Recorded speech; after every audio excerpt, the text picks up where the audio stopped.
All right, so we are here with Ted Metellus. Ted, tell people what you do for the New York Roadrunners. Thomas, I am the Senior Vice President of Events and Race Director of the TCS New York City Marathon. That's the official title. That's a big marathon, isn't it? There's a lot of people there. Yeah, like the city. There's a couple of people there. I was talking to someone recently, and they were like, "Where are you from?" I was in Colorado Springs for a conference, and somebody was like, "Where are you from?" And I was like, "Oh, I'm from a small town back east called New York City." So you running into people and you tell them you're from New York. Yeah, I usually tell them I'm from a small town out east when they're not from New York, and I tell them it's New York City. But yeah, the marathon's pretty big. At one point it was the largest marathon in the world, and then Paris and London decided to step up. But we got something up our sleeves. Paris is as big as New York? Yes. The Paris Marathon and the London Marathon are comparable in size and scope to New York. So in 2019, we had over 53,600 finishers. So we're averaging around 52 and change for our finisher count right now. And the demand for it, though? It's big. I mean, we had 180,000 people apply to get in. So demand is significantly high. I think we're seeing that with many races, not all races, many events, I should say. So demand is high. But, you're talking about an event that's 52, 53 years old in the marathon. First marathon was 1970 when they were doing loops around the park. 1976 was when we started the actual 5-borough marathon. So 2026 would be the 50th anniversary of the 5-borough marathon, which was a game changer in our sport and our industry, because from that came London, Berlin, all the cities, all of the cities as far as major urban markets that are producing these large scale running events on a global scale. So it wasn't just like the majors, but all these races. Yeah. I mean, you don't think about it now, but like now it seems like marathons, hey, what's the big deal? Take over a city for a day, shut all the roads down, make it miserable for anybody trying to get anywhere. It didn't seem like a big deal now because we're used to them. But can you imagine proposing that to someone like, hey, I'm going to take New York City, not one borough, not just Central Park, I want the whole city from, all the way from Staten Island all the way to Manhattan. Let's just close it down for a day. That's insane. Well, so think about what you just stated. In 1976, when the city of New York was, for all intents and purposes, on fire. I mean, there was literally sections I'm from the Bronx, New York. The Bronx was on fire. Sections of the city were in a rough place. The city was in a strapped financial position. It wasn't the tourist capital of the world that we see and love today. And Vince Chiappetta, Ted Corbett, Fred LeBeau, and a handful of folks go to the mayor and say, hey, let's celebrate the bicentennial by having this one-time 5-borough marathon that starts in Staten Island, goes over the Verrazano Bridge, through Brooklyn, through Queens, through parts of Manhattan, into the Bronx, back into Manhattan. Like, just that, without the technology, the logistics, and all the other things that we have now that's available to us. So I often use that example that you stated to the team and saying, if you think what you're doing is hard, try doing this the first time 50 some odd years ago. Try convincing a city to, hey, we're going to shut down all these roads and have several thousand people run through all 5 boroughs to finish in Manhattan as part of this marathon. So hard is all about perspective. Yeah, and it's funny because you talk about New York, and I spent time in New York during the 80s, and it was a different city then. Like, I feel like you go now, back then I felt like you had to have what I would call city smarts and just have you had to be aware of your surroundings. You had to be aware of the situation you were in. It was not a place where you could go and just kind of enjoy it as a tourist and hang out and walk around. You had to know where you were in the city and who was around you. Absolutely. And now I took my boys there a couple of weeks ago. I didn't feel at once, I didn't have any spider sense, I didn't have any tingles I'm in a bad spot, or Well, it's went head on one a block swivel. over. Yeah, I mean, like Yeah. I'm born and raised in New York. I was born in the mid to early '70s, but yeah, I remember when the city was hot. Head on a swivel, always paying attention to what's going on. I mean, I still function in that space. I mean, You it's have funny. to. Yeah. Yeah, you have to anywhere you go. But the city is definitely not what it was before, and obviously, COVID definitely walloped us in a number of ways, like it walloped many places in the country, and it's building itself back up. I remember when Times Square wasn't Disney World, and it Yeah. wasn't where you went to hang out and Well, whatnot. it was, but for different. It was a different vibe. Like It was you a wanted to different see. Disney World. Yeah, if you want to take a walk on the wild side, that's where you went. Like Yes, Louis. Yes. that was, yeah. It was like the bleed over. It was just insane as far as, and there's I guess it's part of getting older, but there's some nostalgia for those things that were raw, real, and kind of like being a little scared is not the worst thing. And I think that's the thing that we crave, and some people even go to the marathon for, is that little bit of fear. Like, Oh am I yeah. going to be able to run this? Am I going to be able to do this? And New York certainly provides a challenge. As a matter of fact, I'm going to run my 6th major in Berlin this fall. I kind of know what I'm in for, but of the majors, I think New York's the toughest. Like, I think it's harder than Boston. People say Boston. I think New York to me is the toughest marathon. It feels like Why? it's Why uphill. so? Oh, is it because of the topography? Like, what would you say is the reason why? I mean, I would say you're an I mean, accomplished runner, athlete. You've done these races. You hammer. You're not showing up and just being like, oh, let's see what happens for the next 26.2 yeah. miles. So, why would you say that New York is the toughest out of the majors? New York's the toughest for a couple of reasons. Logistically, it's tough. I've been fortunate. The last 2 times I've run it, I was a guest, so I got a little special treatment. Nice. The first time I ran it, though, I was a civilian, and it's logistically getting to Staten Island. Like, I'm not a planner, so for me, there was a lot of like, okay, I got to get on a bus, got to get to Staten Island. I was in like a later wave, so I had to wait, in the grass. I wore throwaway clothes, did all that stuff, and then you finally get to running. And so, like, if you're used to a normal, maybe a smaller marathon where you get there, you line up, and you take off, that's not New York. No. So it's a day of it. So you may not be leaving. You may have gotten up at 4 a.m. to get on your bus, and you may not be running till 11 a.m. So that right there, logistically, just planning that, sitting on the grass, making sure you're getting your nutrition in, staying hydrated before the race. There's a little bit more planning going in. And then once you get in, it's chaos. Like that it's gotten better, I think, because of stuff that happened in Boston and things like that, it's a little tighter on security than the first time I ran it. The first time I ran it, there was like people jumping over the fence to get into the corral and stuff. Yeah. And, it was nuts. And then it really is, to me, it feels like an uphill battle all the way to the finish line. There's like, I never felt like I was like, like cruising. Right. And Right. the pavement seems harder in New York, man. I don't know what it is. It's like, it just feels tougher. It's funny. I mean, I've run 2 marathons in my life, and both of them in New York, and I had 2 All different right. experiences both times I ran them.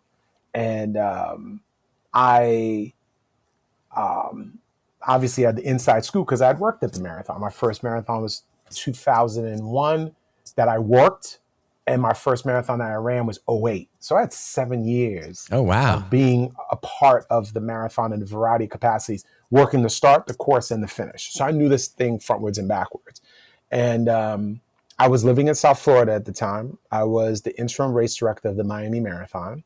And I was doing my marathon training in the summertime in Miami Heat. Okay. So that's a game changer in itself. And the reason why I think the experience, the first time I ran and the second time I ran, were night and day, were in line with what my preparation was for it, and where I was mentally, physically, and spiritually. So I trained alone, I ran alone, I was by myself down there.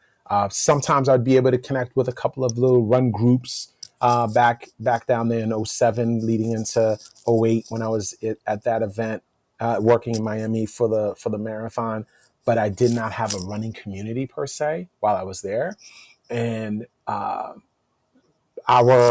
calendar was quiet down in South Florida because you can't do anything in the summertime, and then it picked up in the fall, and then with that my training dropped because work picked up. Long story short, it was one of the physically hardest things I ever did in my life. Did I finish? Absolutely, I finished. And I was like, it was challenging on scales that were no joke. Fast forward, I run again in 2013, and I trained with friends. I ran with a friend. We were I was working at the time for the Rock and Roll Marathon series, so I was producing events all over the country and overseas, and I was running all over the country and all overseas. And you were always somebody that was down to go hammer 8 miles, 10 miles, 12 miles, or what have you, in whatever the market we were in. Oh, we're in Philly, let's go hammer. We're in Chicago, let's go hammer. We're in San Diego, let's go hammer. And we would all go out and run, and it was such a different experience because I was training, preparing with people, and then I ran with people at the race. And it ended up, yes, New York is definitely challenging. You know when things are going to hit you, you know, with the hills and the bridges and all that other stuff. Let me tell you right now, bro, the crowds that are out there, the energy that's out there, I actually think it's even more now post-COVID than it was back then. And back then it was bananas. Like it's unreal, but you double down on that stuff. Like you train, you prepare, you know what you're getting yourself into, and you go out there and you hammer, and you enjoy the day. There's iconic moments definitely in the New York City Marathon. One of my favorites is coming off the 16th Street Bridge, and I think that's the first time you roll into Manhattan. Oh, and yes. 59th Street Bridge, yes. Yeah, what was it? 59th Street Bridge. Okay, why coming from Queens into Manhattan, so you're like in that underpass and it's quiet and you're running along and it's a climb going in and then you drop down and then you turn and then all of a sudden First Avenue opens up and it's like, yo. That is, I think, the iconic spot in the marathon for me anyway. Running over Verrazano is cool. It's the beginning, your adrenaline's pumping, but this one's the one where, oh, I know why I'm saying 16. It's about mile 16. Yes, correct. Mile 16 on the course, correct. Yeah, and you come down, you're tired by this point. You just went up a bridge. The bridges are hills. Think of them as big hills. Do not come in here. My first time I ran New York, I just thought, it looks pretty flat. There's a couple bridges. Ran my best. At that time, I ran my fastest half. And then the second half was probably my slowest half. but it was crazy. But you drop into this, I don't know how long First Avenue is, but it is 6 to 10 people deep for miles. And they're there. They don't care who you are, where you're from. They're just pumped up that you're running in the city. And it's such a good feeling coming off that. It's amazing. And again, having run it twice and have now been on the course a ton of times, when you're in that vehicle, so I start the race, I get it off, I get the pro wheels, specialty groups, pro women, open division, pro men, open division, wave one. And after wave one, I take off, hop in the vehicle, and I bounce. And then the rest of the team handles the rest of the field. And I unfortunately can't do the whole course anymore. So like the map behind me is of the route itself. So after 72nd Street, First Avenue, go over the bridge at 7-2, I bug out and go cross town to get to the finish line in time to catch open division, pro women and pro men. And when I ran it, and I hear this, and it's amazing because we have a very special fraternity and sorority of those that have run a marathon, because I guess that number is like, is it still 4% of the population or whatever it is? Or less I don't know. than 4%? It seems like everybody's doing it these days. I think it's data worth digging for sure for those that are out there that are about that life. But for those of us that have run the marathon, New York in particular, and you talk about things, and no matter where you're from, and I've met lots of people, you've met lots of people in your travels, being blessed to have the careers that we have and the interactions that we have, no matter where in the world, once you start talking about a similar experience like running the New York City Marathon, and you talk about very specific sections on the route, we might have different views, but we all know what the experience is. So that 59th Street, mile 16 going over, and you're in there and it's quiet. So it went from super, super loud. Pin like, drop. Oh, yeah. It's like, and all you hear are those feet. Feet and breathing. That's it. Everyone's kind of like, all right, we just did the Verrazano Bridge. We navigated through that. We got into Brooklyn, which was bananas. Brooklyn opens up and you're like, whoa. And like the energy in Brooklyn is like second to none. And you make your way through, you get into Queens. What's the little street in Brooklyn where it gets really tight and the crowds are really thick and you almost feel like you're running through a tunnel of humans? I want to say it's either Lafayette, Manhattan, and then 4th Avenue is the big straightaway, that big roadway that has, runners on one side, runners on the other side, and then the median that's there. That one's wide open. This one's like you come up a tiny street and you're just like the people cheering for you right here. It's going through a tunnel. It's like Tour de France, how you're like riding and the people are right there. It's insane. So, but when going back to like mile 16, to your point, it's like, even when I'm in the vehicle, which is my point of mentioning this, I'm in the car and I'm out and I'm cheering and I'm doing my thing. And when I get to the tunnel, I get to the bridge, I sit and I'm like, all right, I could chill for 5 seconds here. And like, all right, let me get ready because First Avenue is going to be bananas. First Avenue is going to be bananas. First Avenue is going to be bananas. And then you get there and then you're going. And sometimes I have to like hop out into like an interview or something like that on ESPN, ABC. And then I hop back in the vehicle and I boogie and go cross town on 7-2. And I so wish to be able to go north of that to continue to see it. But it's special, man. It's something. And then to be able to just say that that's what I do for a living and that's the thing that connects us all is it's not a bad deal. Well, question for you then. You've run it. You've certainly worked it. Would you rather run it or work it? I will say running an event is easier than working the event because if you're, put it to you like this, you said you get up at 4:00, you get to the start line, you're there till 11, then they take off and you start running and so on and so on. Well, I'm there at 11 p.m. Saturday night, getting everything set up. And I don't leave until 8-9 p.m. if I'm on the start team, which I've done before, when everything's packed up and cleaned up. And then I'm back there again the next day and the next day and the next day to get tidied up. So like your marathon is anywhere between, if you're super fast, 2.5 hours, 4.5 hours, 6.5 hours. There are folks out there for 10 hours. My first marathon as race director in 2021, I had a 23.5 hour day. Jeez. My day started Saturday night with the So it's like an ultra. For real. I mean, like my watch died. I had to charge it and get a new one again, which is why I'm happy I got a watch that runs for more than 24 hours. So running it is way easier, but there's comparable balance between the production of an event and the training for an event. The recording of this video, we're 110 days out from the TCS New York City Marathon. Everybody's doing their fall marathon training right now.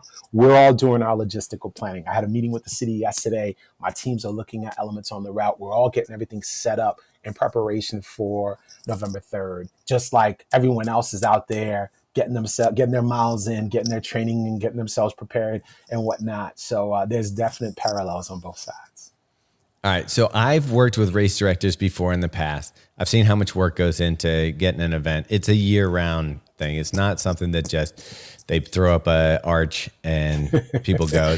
Like I don't think the average runner understands all the logistics. And New York City's got to be even on a higher level than some of these other marathons where you're dealing with politicians, you're dealing with police, you're dealing with fire, you're dealing with all the municipal things. On top of that, you're dealing with people who are, runners that are concerned and are messaging and all the things that go into it.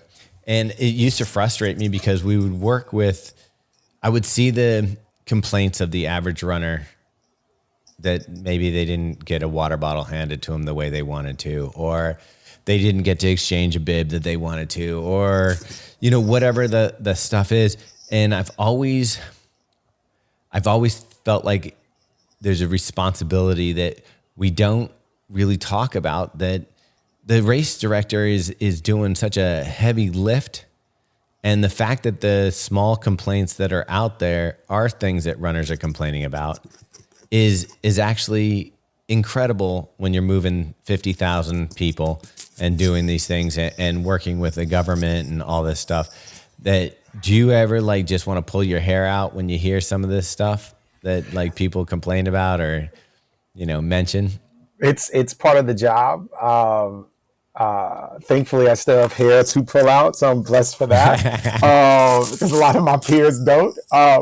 So I learned quickly, even before I became RD, just in this space. When you put yourself in a space of service to others, which again lines up well because it was actually something that was said at your last pod that like hit me when I heard it, because not everybody says that, be of service. When you are of service, sans it being in the running industry, the care of others is paramount, big or small.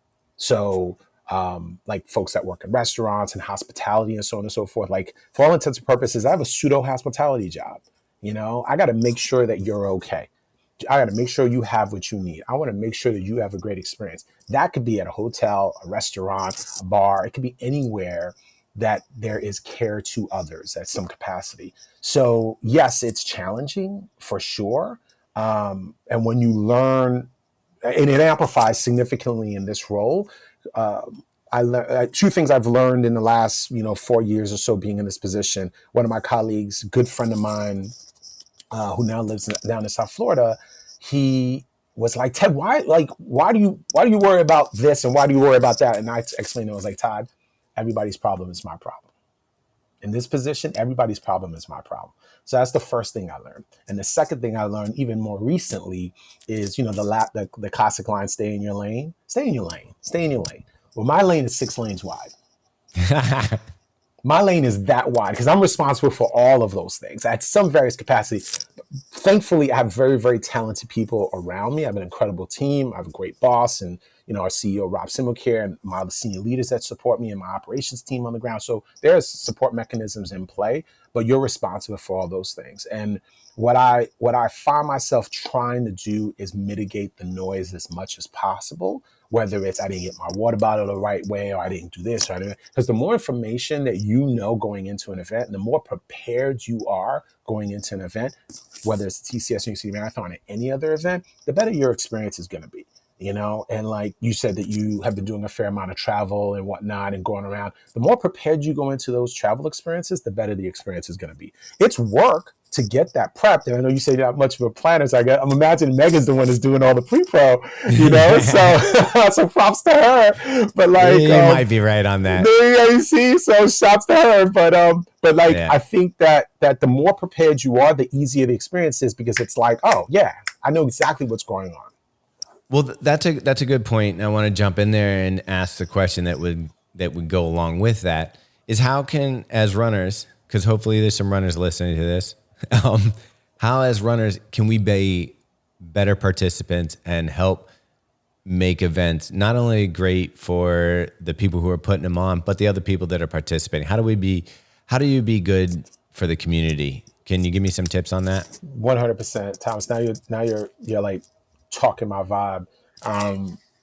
So there's an old ad, and if you lived in the city for a while, you said you were here back in the 80s. Remember Cy Sims? An educated consumer is our best customer. Yeah. And you sell furniture. And like that is the mantra to have, at least from our seat. Like the better prepared you are, the better the experience is going to be. We'll do our part to ensure that you have those things. We'll answer your questions to make sure you're good. But there has to be equal responsibility on the part of the guest so that the experience is great. So what can runners do? Is that something like checking the FAQs, checking the website, reading the material, getting up on the stuff? And that stuff is boring. Nobody wants to like pop open the box of name that thing and look at the instructions to build it. You just want to put this on bitch together. No one wants to sit there and be like, we're going to go on vacation. Like, well, what are the amenities that are there? And what time does the restaurant close? Nobody, they just want to go and experience and have a good time. And some people are like, c'est la vie, que sera, sera. Like whatever will be, let's go out there and do the damn thing. But there has to be some level of accountability on your part where it's like, I quit a lot to travel. I love traveling on a personal life versus and professional life, and I balance the two as best I can.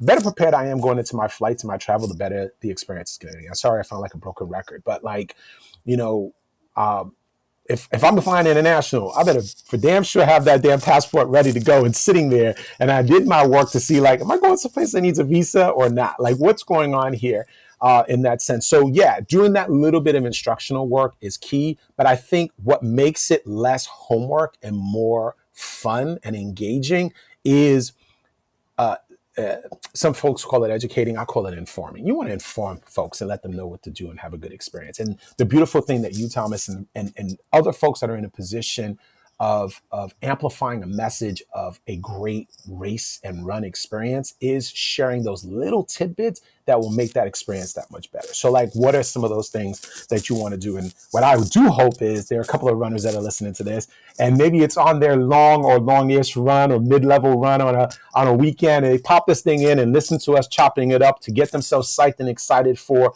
whether it's New York or any other major race that's happening in the fall. So what are the things you want to do? So like some of the basic things obviously is, you date, time, location. You want to have that basic kind of pillar stuff down.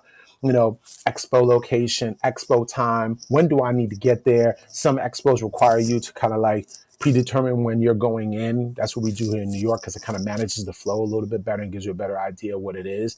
But you want to have those kind of things there. And there's like basic stuff that you want to do to make sure you have a great race experience, like training. How about you train for the damn thing, please? Like, you can't fake it. Like, I worked in triathlon for a while, and I remember telling folks, like, you can't pretend to swim. You either know how to swim or you don't know how to swim. There's no walking across the river, So you'll find out. You'll find out real fast. But the same thing on the running side. You'll be humbled really quickly. Like if the longest you've ever ran was 3 miles, good luck at mile 10. Good luck at the half marathon mark and so on. So training and preparing is definitely key, and we could dive deep into that. But I mean, highly recommend folks just listening to some of your earlier pods because a lot of people talk about what to do to be prepared for the race. I don't need to go into that, but I definitely can say like the better prepared you are going into the race physically, emotionally, physically, spiritually, the better the race experience is going to be. So training definitely helps. Highly recommend running with others versus running by yourself because that makes a huge difference. But yes, things like look at the route, see what the topography is, see what what the elevation is going to be. How many aid stations are there out there? What's the gaps between them? Are they every mile? Are they every mile and a half? Are they every 2 miles? Do I need fluid between those? And what do I need to do to bring those things with me? Those things make a huge difference on your race day experience in preparation there.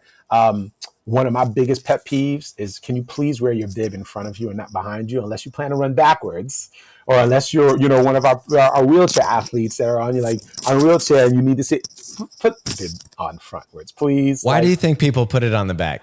Because they don't know. Because maybe it messes up their fit. I don't know. I don't know what it is, but it makes me incensed and I need to let it go. I always thought it was people who didn't want to be either photographed with it or something like that. So yeah, that used to be a thing back in the day. But fun facts, everyone. Now the technology is such that they're able to capture your face and be able to pull all the images with your face and go, here, you want to buy these dope ass pictures of yourself? Do so, because now we've been able to capture it. But I think the more prepared folks go into these types of races from a foundational level, from the preparation point, but what the race day experience is going to be is key. And then being able to amplify that message to family, friends, and loved ones is key. I think one of the things that I would ask runners, run community members, crews, clubs, and the like is just adhering to the rules and regulations of the race. You know what I mean? Because that makes a big difference. I got to clean up after y'all.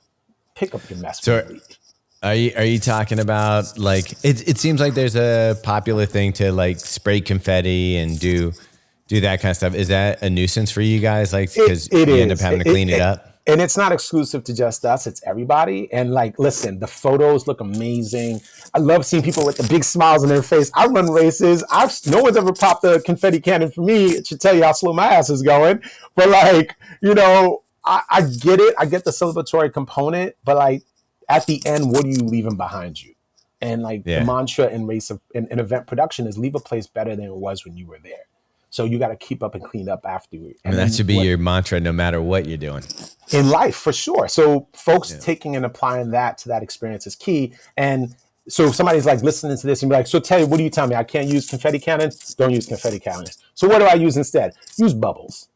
I ran a Ah, race bubbles and are then great. it was the dopest thing ever. I'm running this race. It was Chicago 13-1 this summer. I ran it and it was like some folks that had like these little bubble machines and they were amazing. And like, who doesn't like bubbles? Like everyone's smiling. It doesn't make a loud pop noise. It doesn't leave trash everywhere. It doesn't freak people out.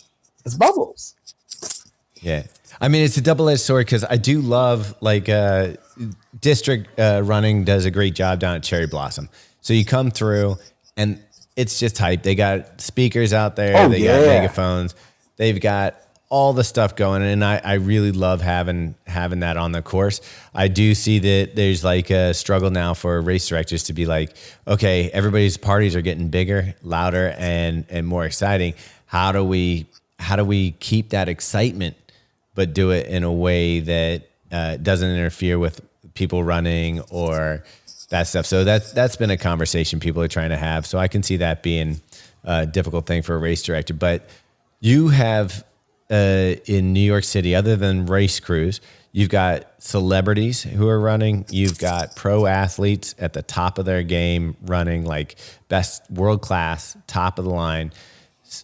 Again, celebrities. Then you got run crews. You've got wheelchair people. You've got just about everything. So I'm guessing that you have some personal stories or personal things that have happened that have made the work that you do worthwhile and exciting to you and fulfilling.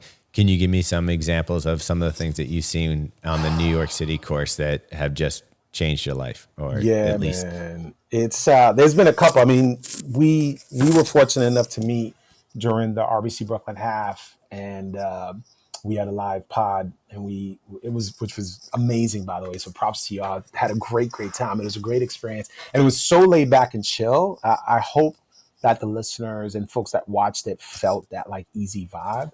And I shared some stories and whatnot that's there, and it's funny, man. Like I thought about our this conversation we're gonna have this morning when I was on my run, and the potential of you asking me this question, and especially coming off of this past weekend. So we had a race this weekend, Saturday, the New York Road Runners Retro 4 miler. So one of our men, like we produce 30 adult events, 30 youth events. All our youth events are free and all the stuff that we do. So like this is what we do. We cook, and it rained. It rained something Oh, fierce this weekend.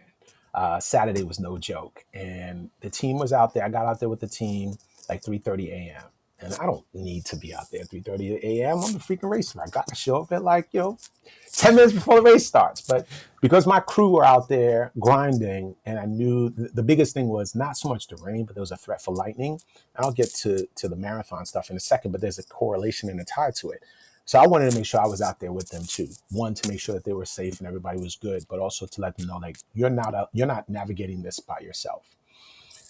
So to the question about like the things that you see in the moments that you experience at the marathon, there were a couple that tied into this past weekend. Um, One, there was a gentleman that walked over to me at the race after the race was completed and was like, "Hey man, I just want to thank you. You know, my the first thing I always get from folks is they ask me if I'm Ted. Like, are you Ted? Are you the race director? I'm a behind the scenes guy. They usually hear me, they don't see me, and quite frankly, you throw a Yankee hat on me, and I look like any other good looking brother out there in these streets. So you don't know what's up. But this guy came over to me and he said something to me that was really profound, and I actually talked to Rob Similcare, our CEO, about this in the profound power of what we say and how it resonates with people. And we can't lose sight of that because sometimes we realize the adverse things that words can say, but you fail to realize the positive things that words can say. And this gentleman said to me, is like, I hold on to what you said at the start line in the marathon last year when you said, if you want to go fast, go alone, but if you want to go far, run with people, which is this African proverb that I said at the start of wave one. And here we are 6, 7 months post last year's marathon. And this guy said that to me. And it resonated with me because I'm like, wow, you know what? This guy was one of 50,000 people that are out there. And he remembered what I said at the start of the event. When one of my colleagues sent me a series of photos from the marathon finish. And when our elite athletes are coming in, we do an awards program at the finish line. And then, so one side of the finish, we have that program being set up, and the other side of the finish, we still have the rest of the finishers coming in early, fast runners. People coming, yeah. Correct. And, this is early, super fast cats. Like, we're talking about like sub threes, 2.5s and change. And I'm standing there, like, the team's doing what they need to do, and I'm paying attention to these athletes that are coming through. And Mike Nishi, who's the chief operating officer for the Bank of America Chicago Marathon, sent me these photo series, and it was me catching an athlete, helping him sit, like making sure he's okay, getting him up and getting him moving again. And it was like this series of pictures, and I saw that. And Thomas, I don't do what I do for show. I do what I do because it's my job. It's what I do. It's my job. I'm executing here. And I saw that, and I was really like, from first to final, I make sure I'm there to catch them. I had a woman who was one of our final finishers, and she was like, she saw me at a volunteer program that we did, and she said, her name is Martina Grant, and she says, Ted, I would like for you to speak at my high school's graduation. And I'm just like, are you asking me because I'm race director? She goes, you know what? You were there when I crossed the finish line, and you were so happy to see me. You gave me my medal. You cheered me up. I felt so good. And I was like, I'd love for you to talk to those kids about being of service. And again, I'm not doing this for show, man. I just want to make sure you're good. Just like I made sure that elite athlete was good. And last one I'll tell you, which was like, our athletes with disabilities. And when I ran this half in June, I remember I'm running along at my slow ass pace. It's like time's going backwards. I felt like I was getting younger because I was running so damn slow. And this woman was sitting there. She's cheering us on with all her heart. Going. Good job, everyone. This is amazing. And then she says, I could never do this. And I was like, yes, you can. No, I can't. I was like, yes, you can. Because as I shared to you all in Brooklyn, and as I've seen many a time, when I shoot the gun at the start of the marathon, and I see athletes that are on wheelchairs that are either pushing themselves backwards in a wheelchair for 26.2 miles. And I saw them start, and I drive past them as I'm making my way to the finish line. And 10 hours later, because they start earlier, I'm there to see them cross the finish line. You're going to sit there with your able body, and you're going to tell me you can't do this after I just saw Dave Frazier cross the finish line pushing himself backwards for 26.2 miles? So those are just like a couple of the moments that capture and amaze. And listen, bro, 50,000 people is a lot of people, man. Like, I don't like, and people are just like, you gave me my medal. Thank you so much. You were this, you were that. And I'm just like, I'm just being of service to you like I would be anybody else, and I want you to have the best experience possible. One of the things that I've been thinking about, again, 110 days out from the marathon, like, what am I going to say at the start line when I get up? Which is crazy. Like, and I don't like, I'm a pretty off the cuff guy. Like, I kind of like, I have an idea of what I want to say and whatnot, but it's good to kind of line it up. And, the thing that I said last year, I think I saw something online about it, and then I did some research on it, and I was like, yeah, this is powerful. And this year, I've been really thinking about your why. And again, oddly enough, it lines up well with your last pod and the reason you have your why. Like, what's your why? And I've been thinking about that a lot and tempted to say, I got some time between now and then to figure out what I'm going to say at the line. But one of the things I'm tempted to say to the group is like, remember your why.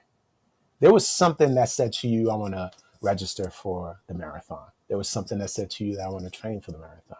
There was something that said to you, I'm going to commit to this thing and make this thing happen for the next, 3-6 months. And then there's something that got you up in the morning to get you to toe the line and get ready to go. And you got to hold on to that why, because that's going to be the thing that's going to get you through the next 5K, 10K, 15K, half, and so on throughout this race. Because it's not easy, as you stated, Thomas. It is a No. very hard race. And when you remember that why, it gets you through. And when you're at the finish line, that why is the answer to your completion. Yeah, and it can be as simple as a cold beer at the finish. But, For real, it could be. Absolutely. Yeah. Or a hug, or a high five, or a PR, or a PB, or just being able to say, I thought I'd never be able to do this, and I did it. And now I could hold on to this for the rest of my life. Well, I remember, my first marathon, and I remember finishing it, and it was something I never thought I could do. And I thought, hey, this is a good parallel for the rest of my life. If you plan, you practice, you do the work, you can figure out how to do anything. I was like, if I could do this, and it was funny. The first thing that came into my head was a book or something. I could write a book. I could, write a screenplay or something like that. Because if you just have to take a little chunk at a time, and you can make it work. But I'm going to go back to your finish line stuff, because it's funny. I always think about it this way. And especially in a city like New York, where you do have so many people with so many different whys and that are out there. But I don't know if you've ever seen the movie Love Actually, when he talks about, people say, hey, it's hard to find love in this world. And he goes, if you've ever been to Heathrow Airport, when families are arriving and being reunited, you actually see love all around you. 100%. And I feel like the finish line of a marathon, if you're jaded, if you think the world's a bad place, if you think we're torn apart by politics, if you think that we're not all in a common thing, struggling for the same, acceptance and love and all that stuff, go watch the finish of a marathon, especially a marathon like New York City, where you could just sit in the stands and watch people crumbling to get to the finish or having the best day of their life. Like, there's every single emotion that you could possibly see in humanity coming across that line. And I guarantee you, no matter what your differences are between people when you're sitting on a couch or watching your news or something like that, if you're out there on the line and coming across that finish line with somebody, that person next to you is your best friend for that 100%. 3-4 seconds. Like, and you get to experience that. I would think that would probably be one of the best parts of your job. Oh, 100%. And what you just stated, I've said many a time, if there's any place that you want to go, is be at the finish line and see the magic of. And when you're there, sometimes I'm there, I'm giving high fives. I usually just congratulate people and tell them, look them right in the eye and say, good job. Well done. Congratulations. You did it. And when you see grown men breaking down, crying, my favorite though, Thomas, and I know you can fully relate to this because you just stated it, is the folks that are crossing the finish line and they were pulling each other through, and then they get done, and then they embrace, good job, thank you, you helped me push through this, or they give each other a dap, they give each other a pound, and that's always so fly, because those cats didn't know each other when this party started, but when they ended, that was a common bond that they have. I mean, even going back to what I said, this is a unique and special fraternity and sorority that we have as marathon runners, and as New York City marathon finishers, is being able to connect with that. But it's the single most beautiful thing. And here's the crazy thing, bro. Whether it's your elite athlete that just crushed it, or the person that's literally the last person to cross the finish line, it's the same level of joy. It's the same level of joy. You know what? And some people might have more joy just because their expectations. Like if you're a pro and you came in third place and you thought you were going to come in first place, you may not have as much joy as a person who's like, I just want to run sub 4 hour marathon. And look, I ran 3:59. It's like that guy is the happiest guy in the world. But yeah, it's crazy. So let's get down to some insider information on the New York City Marathon, since I've got the race director here for me. There's different ways to get in the race. Yes. Can you give people, if you want guaranteed entry, I'm thinking there's time qualification. Correct. There's the New York City. You have to run a certain amount of It's events. 9+1. The 9+1 program. You run 9 races. You volunteer at one, and it guarantees you a spot the following year's marathon. Charity, obviously. And you, go ahead. You just said you do 30 events a year with the New York Roadrunners. So you just have to run 9 of those and volunteer at one of those. Correct. If you're in the New York City area, and you're guaranteed an entry? Correct. You're guaranteed an entry for the following year's marathon. Now, I got this, this grin on my face because our races have been selling out. Like, demand is bananas. Like, people are running and running and running. And what I'm curious, and, you had mentioned about being alive to see the 3 running booms. And I'm like, is it a running boom? Is it not a running boom? We could chat about that later because some folks see it, some folks don't. But what I'm curious about is we produce 30 events a year. You're trying to tell me every single person that runs every single race wants to run the marathon? Or are they embracing the community of running and the culture of running and how it makes you feel and how, like, the joy of that engagement? Is it that? I don't know. We can get to it. But to answer your question, 9+1, time qualifier, charity, are just 3 of the main ways to get in. And obviously we have a drawing as well where folks can apply to get in via a drawing. So those are main points of entry into the marathon. Okay. And when people normally when people think about qualifying, they think about Boston, but isn't the New York City time qualification even more aggressive than Boston? It is to a degree. Like, I didn't flush up my homework on the qualification time component, but it is challenging. But I think on the flip side, because there are so many other ways of getting in, it leans itself to being a little bit more challenging. Again, with the 9+1 program, yeah, you don't have to be super fast. You just need to commit to doing 9 races. So is it true if I sign up for the lottery 3 times or something like that, and I don't get in all 3 times, that the fourth time I get in, or I don't know if that's necessarily true with the drawing, because I actually brought that point up to somebody. They were like, I don't think that's necessarily the truth. So we need to fact check that to find out if it's legit. I think we need to fact check because everybody says it. I'm like, is that what's really happening, or are they just applying so many times that eventually they get in? I mean, here's the funny thing too, Thomas. Like, there are people who, my little cousin ran the marathon last year, first time running it, had an amazing experience. How'd he get in? He called Cuzzo. I wanted to.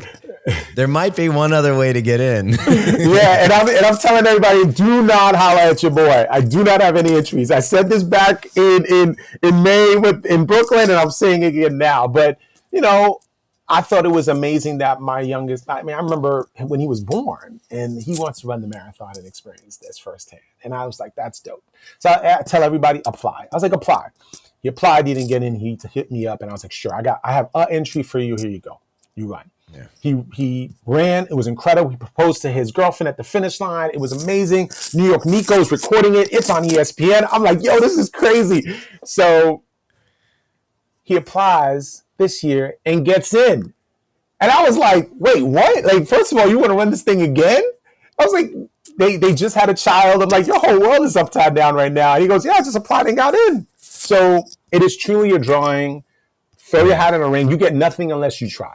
So, quick question. There was a lot of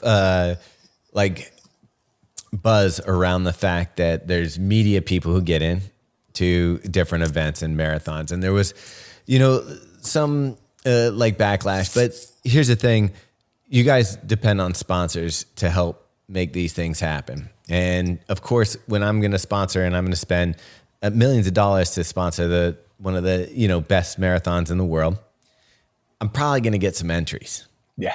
So that I can, help promote my brand. And the people are like, well, this doesn't need promotion or that doesn't need promotion. There's enough people trying to get into New York that doesn't need promotion. I don't think people always understand that it's still a business and that there's brands that are invested. There's charities that are invested. There's a bunch of people that come together to pull off these 100%. things. And one of the perks they can do to help build their brand and their relationships with people is to have some of these bibs, but I think it's overstated how many bibs are actually given out for these races through sponsors and stuff like that. Like, we're not talking thousands of bibs. No, What are we talking? It is a minuscule number because, obviously with agreements and partnership and whatnot, we want to do that. Plus, we want to elevate their messaging because a lot of the partners that we have give bibs to, like TCS, for example, does a huge program of teachers and getting teachers out there and running and being a part of that. And that amplifies the health, wellness, and activity tie to that, which is part of our mantra and our mission as an organization that's there. But no, they don't get hundreds, if not thousands of entries because we know what the demand is and we don't want to deny the public at large access to being able to run the race. I think you mentioned charity groups and celebrities. So many celebrities are running connected to a specific charity. cause. Correct. And they're lining that to that space. So not only are they leveraging their own personal brand, but they're also raising funds and awareness to various charity groups and whatnot, which is amazing when they do that. So when they're, Chelsea Clinton crosses the finish line, she's talking about the charity group that she's a part of and the work that they do and giving back to the community because they're leveraging their brand and product there. So we're talking maybe a few hundred bibs for all across the board for brands, charities, everything like that. And charities get a good chunk though. Charities get a huge chunk because that's the charities circle is a really large number of entries that go to them because they're helping to elevate their platform there. So it's a little bit different than the partnership component, but please. Like what's for the charity stuff? What's the number of bibs typically, percentage wise? It could be a charity. So we have about, I want to say about 400 to 500 different charities that are tied into it, and it can vary anywhere between 5 or 6 to 10 to 12. So we're talking maybe 5 to 10% of entries are charity. Correct. All right. Plus minus. So I think it kind of shows that not only that, but could you guys be doing what you do without having a charitable component?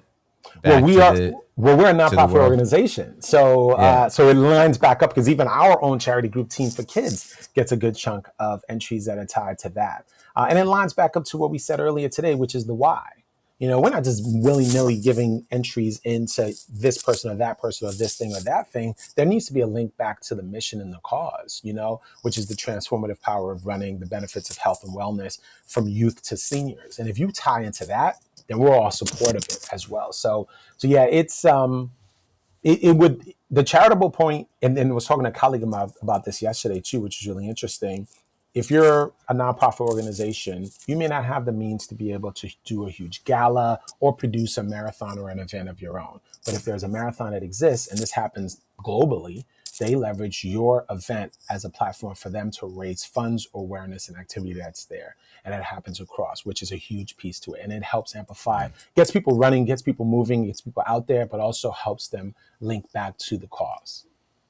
Speaking of which, you brought up Team for Kids. You have a third place finisher at the New York City Marathon who happens to be very active in that. Are you getting to work closely with Meb? Yes. Yeah. Meb is special. I was at the finish line when he won the marathon the first time, and we worked very closely together. He and his brother Howie are just amazing human beings. And you want to talk about being of service, like it's nonstop, the work that they do that's there.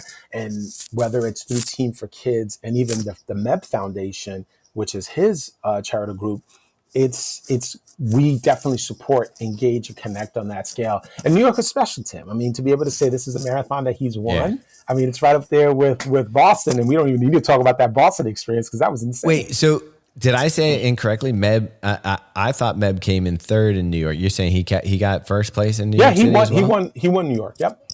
No, I'm sorry, Meb. I'm sorry about that. I was thinking the year that I was there when he ran, he'd switched sponsors to Skechers. I feel like he may have not taken first place that year, but so Meb is doing this and he's working with the kids to get everybody involved and kind of amplify that message out to the world. And think about that. 2 of the majors, like that's got to be something.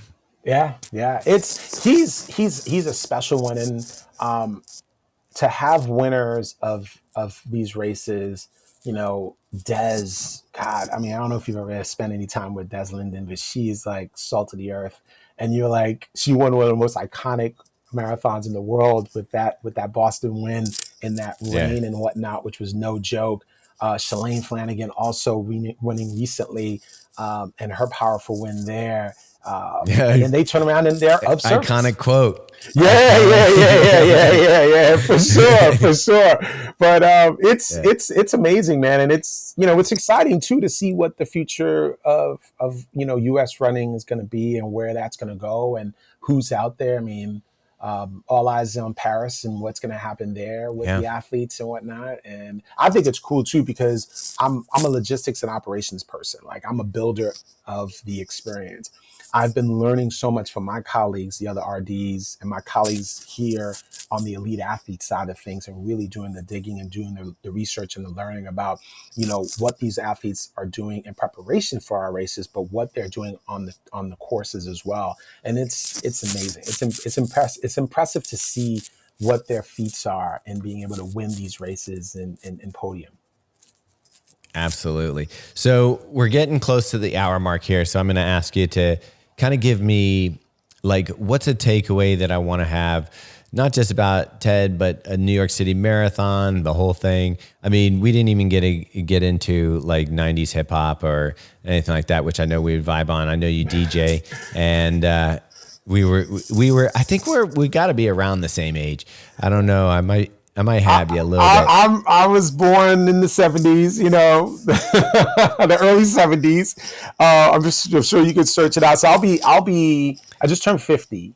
I turned 51 at the end of this year. And yeah, music and hip hop and all that is like in my DNA. I mean, I remember my brothers bringing home the Sugar Hill Gang album, which I still remember. Yeah, And blue, I was like, blue, the blue one, yes, the baby blue one, yes, Yeah. yes. So with a little swirl and whatnot in the center. So yeah, almost like a candy cane road.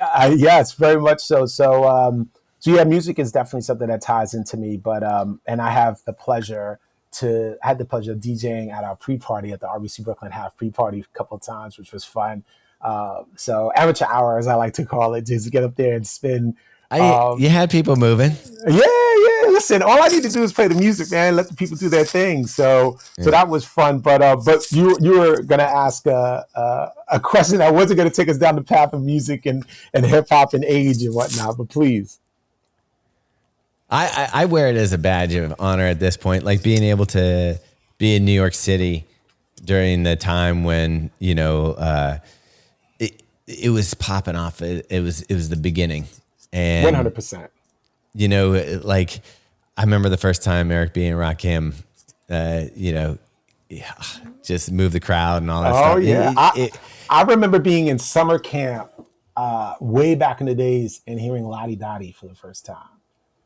All right. And we like to potty. Yes. So and it's funny too because it's all cyclical at the end of the day. Yeah. Like fashion and music and art and all that stuff kind of goes around and comes back again on itself. So it's cool to be a student of the art and the culture, but had been right there when it all was happening for the first time. Like I've seen like De La Soul, I've seen Wu-Tang, I've seen Tribe Called Quest, I've seen the Notorious B.I.G. I've actually met the man. I've seen all these folks perform during their heyday, and I'm grateful for it.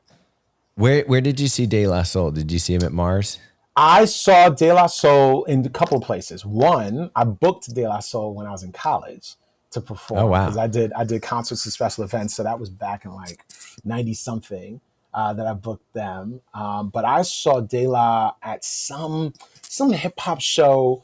It was upstate New York, and it was Tribe Called Quest, De La Soul, Leaders of the New School, and Jungle Brothers. I think JBs were performing as well. So it was that whole native It was tongue. a clutch. Yeah, the native tongue crew. So I saw them perform years ago. I wanted to see Tribe a couple of years at Outside Lands in San Francisco. I think they were supposed to be doing Oh, their wow. last album, but they ended up pulling out, which made me sad, and I didn't get to see them live on what would have been their last tour. Mm. But yeah, I saw them. I actually got a photo with Dave, who since passed away. Rest, R.I.P. to him. Yeah. While we were in school, who's also Haitian, oddly enough. But yeah, it was a special time. But fortunately, we're still keeping the vibes. We're still looking good, Thomas. We're out there, man. So For yeah. sure, for Um, sure. yeah. So all right. So bring it back to New York City here. I mean, I can't even imagine the lift that you do to get an event like this. I know you have a team around you. I know that's great and everything like that, but this isn't something that you can, like a lot of us, we can make a mistake at our job. We can do something. You can't make a mistake. It's got to all come together. You're responsible for 50,000 people that are running. There's another probably 200,000 spectators. There's probably then police, fire people, medical volunteers, regular volunteers. This is 500,000 people probably sitting out in New York City where all the things that you're doing to prepare, if you don't do it correctly, it's going to mess up a lot of people's day. That's a lot of pressure. And I don't think people appreciate enough how well, like if you go to the majors, you go to Chicago, Boston, New York, London, all of these places, how much work actually goes into these events for these people. And as runners, we can sometimes be selfish and just be thinking about our own time or how we're our own experience, not, all the things that are going on that are provided for us from these race directors. And you talk about people complain about the price of these events and stuff like that. Look, there's so much going into these things that you have no idea. And someone banditing or something like that, it's a hazard to not only the participants, but it's also for the race directors, the insurance behind these events, all this stuff. Like, I just want to impress upon people how much is actually done for you to have the opportunity to run an event like this. And I just want to say thank you. Well, I But appreciate that, man. I yeah, definitely do. I mean, yeah, it's many hands make for light work. So fortunately, I'm blessed to have a lot of folks around me here with the team. And I'm a steward of the sport. There were those that did it before me, and I'm continuing this on. When you think about Ted Corbett, our first president, Vince Chapetta, Fred LeBeau, Alan Seinfeld, Marion Wittenberg, Peter Chacha, Jim Heim. Those are all race directors that were in this seat prior to me coming here. And some of them navigated through some really, really, really tough times. Again, Fred and Vince and Ted, 1976. Like, let's get this marathon off the ground and try to execute this. And then that then trends to Alan Seinfeld, navigating through, the 80s and the 90s and whatnot, and Fred passing away, and all of that ties into it. Marion Wimberg, who really raised New York Roadrunners on a grand scale as the first, female race director of a major marathon in the world. When you think about what she and Peter and the team had to navigate when 2012 happened and Hurricane Sandy, or even before that, and then followed by the bombing in Boston and the ripple effects to that and what's going on in the world. I mean, it's still COVID, and then that's when I was like, "Here's the baton, Ted. Go make it happen. 2021, make this marathon come to life." So we've yeah, all navigated through a lot, and we did so. Fortunately, I still stay in touch with the living race directors that are here, and I still talk to them and connect with them. I still have a rapport with them, and I learn from them. Yesterday, I had an hour and a half call with one of our main city contacts here in the mayor's office of special events, and going through the planning of the marathon and some other events that we have. And I think that if people have an understanding of what goes on in the planning and execution of, and how they could be in support of ensuring that we have a safe and logistically sound event, it makes it a lot easier. It makes the lift a lot lighter in that sense. But yeah, it's a lot, and kind of giving it back to runners in a sense, like your run experience and preparation is better when it's done in a community.